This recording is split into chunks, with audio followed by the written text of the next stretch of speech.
ยุงร้ายกว่าเสือตัวเล็กนิดเดียวทำคนตายหมู่มารู้จักยุงลายพาหะนำโรคกันยุงลายเป็นพาหะนำโรคไข้เลือดออกไข้ปวดข้อยุงลายและโรคติดเชื้อไวรัสซิก้า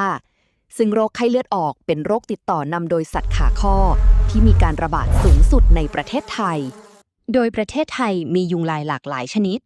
ปัจจุบันชนิดที่เป็นพาหะนำโรคไข้เลือดออกมีเพียง2ชนิดได้แก่ยุงลายบ้านและยุงลายสวนยุงลายที่แพร่เชื้อมาสู่คนคือยุงลายเพศเมีย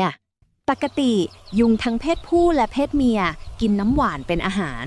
เฉพาะยุงเพศเมียเท่านั้นที่กินเลือดเพื่อเป็นแหล่งโปรตีนสำหรับวางไข่ยุงลายเพศเมียมักออกหากินช่วงเวลากลางวันจึงทำให้เราเสี่ยงได้รับเชื้อไวรัสไข้เลือดออกได้ในช่วงนี้ยุงลายวางไข่แปะติดกับผนังภาชนะขังน้ำเนื่องจากมีสารลักษณะคล้ายกาวเคลือบอยู่ที่ผิวไข่ทำให้สามารถยึดติดกับผิวภาชนะไข่จะติดเหนือระดับน้ำที่ขอบภาชนะ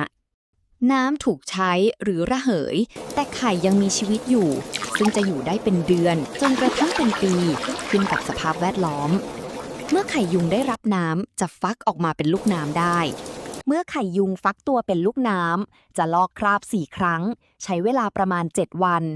หากเราทำลายแหล่งเพาะพันธุ์ตอนนี้สามารถควบคุมประชากรยุงได้เป็นจำนวนมากเมื่อลูกน้ำระยะ4ลอกคราบกลายเป็นตัวโม่งระยะนี้จะไม่กินอาหารจึงใช้ทรายกำจัดลูกน้ำกับตัวโม่งไม่ได้เมื่อตัวโม่งลอกคราบก็จะกลายเป็นตัวเต็มวัยรุ่นถัดไปโดยยุงเพศเมียที่เคยผสมพันธุ์เมื่อผ่านไป 2-3 วันจะกินเลือดเพื่อวางไข่รอบถัดไปได้โดยการผสมพันธุ์1ครั้งสามารถวางไข่ได้ประมาณ3รอบซึ่งหากยุงมีเชื้อไข้เลือดออกในตัวจะสามารถถ่ายทอดเชื้อไปสู่ลูกได้ตอนวางไข่ไข่ยุงลายเมื่อวางไข่ใหม่ๆจะมีสีขาวนวลจากนั้นจะเปลี่ยนเป็นสีดำเข้มภายในไม่กี่ชั่วโมงรูปร่างยาวรีคล้ายเมล็ดข้าวสารผิวไม่เรียบมีลวดลายคล้ายตะข่ายละเอียดช่วยให้ยึดเกาะผนังภาชนะได้ดีลูกน้ำยุงลายมีท่อหายใจอยู่ที่ปลายหางสั้นและอ้วนป้อมสีดำเข้มจะใช้ท่อเกาะที่ผิวน้ำเวลาหายใจแล้วห้อยหัวดิ่งตรงลงมาทำมุมเกือบ90องศาว่ายน้ำเร็วบิดตัวไปมาคล้ายงูเลื้อยหรือเคลื่อนไหวเป็นรูปตัว S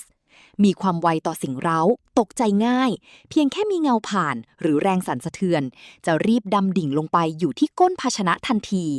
โดยจะกินสิ่งมีชีวิตขนาดเล็กและสารอินทรีย์ที่เน่าเปื่อยในน้ำเป็นอาหารยุงลายชอบเกาะพักในที่มืดมุมอับในบ้านเรือนโดยมักเลือกบริเวณที่มีสีเข้มหรือมีกลิ่นอับของเสื้อผ้าที่ใช้แล้วมีพฤติกรรมชอบวางไข่ในน้ำนิ่งและใสโดยเฉพาะในภาชนะขังน้ำตามบ้านเรือนเช่นโอ่งน้ำจานรองกระถางต้นไม้แจกันและยางรถยนต์เก่ากาบใบพืชรวมถึงขยะต่างๆที่มีน้ำขังยุงลายมักวางไข่ในภาชนะที่ตั้งอยู่สูงจากพื้นดินไม่เกิน 1-2 เมตรเราจึงควรควบคุมประชากรยุงเพื่อป้องกันโรคล่วงหน้าและหยุดการระบาดเมื่อเกิดโรคซึ่งมีหลากหลายวิธีได้แก่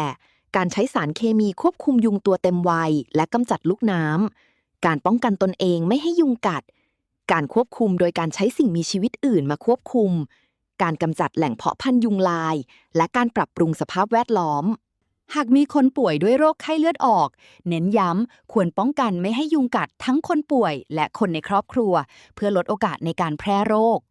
การใช้สารเคมีควบคุมยุงหรือลูกน้ำเน้นย้ำให้ใช้ตามข้อแนะนำในฉลากเช่นทรายกำจัดลูกน้ำที่เคลือบสารเคมี 1% ให้ใช้ในอัตราส่วน 1 กรัมต่อน้ำ 10 ลิตรทรายกำจัดลูกน้ำหากใช้ในปริมาณที่กำหนดตามฉลากจะไม่เป็นพิษต่อคนแน่นอนต้องกินเข้าไปเกือบเท่าน้ำหนักตัวถึงจะก่อความเป็นพิษได้เมื่อควบคุมลูกน้ำแล้วเราต้องมีการประเมินเพื่อวัดความเสี่ยงการเกิดโรคไข้เลือดออกในชุมชนและกระตุ้นให้ช่วยกันกำจัดแหล่งเพาะพันธุ์ยุงลายอย่างต่อเนื่องรู้จักยุงลายพาหะนำโรคไข้เลือดออกกันดีแล้วก็อย่าลืมควบคุมแหล่งเพาะพันธุ์ป้องกันตนเองเพื่อให้ปลอดภัยจากไข้เลือดออกนะคะ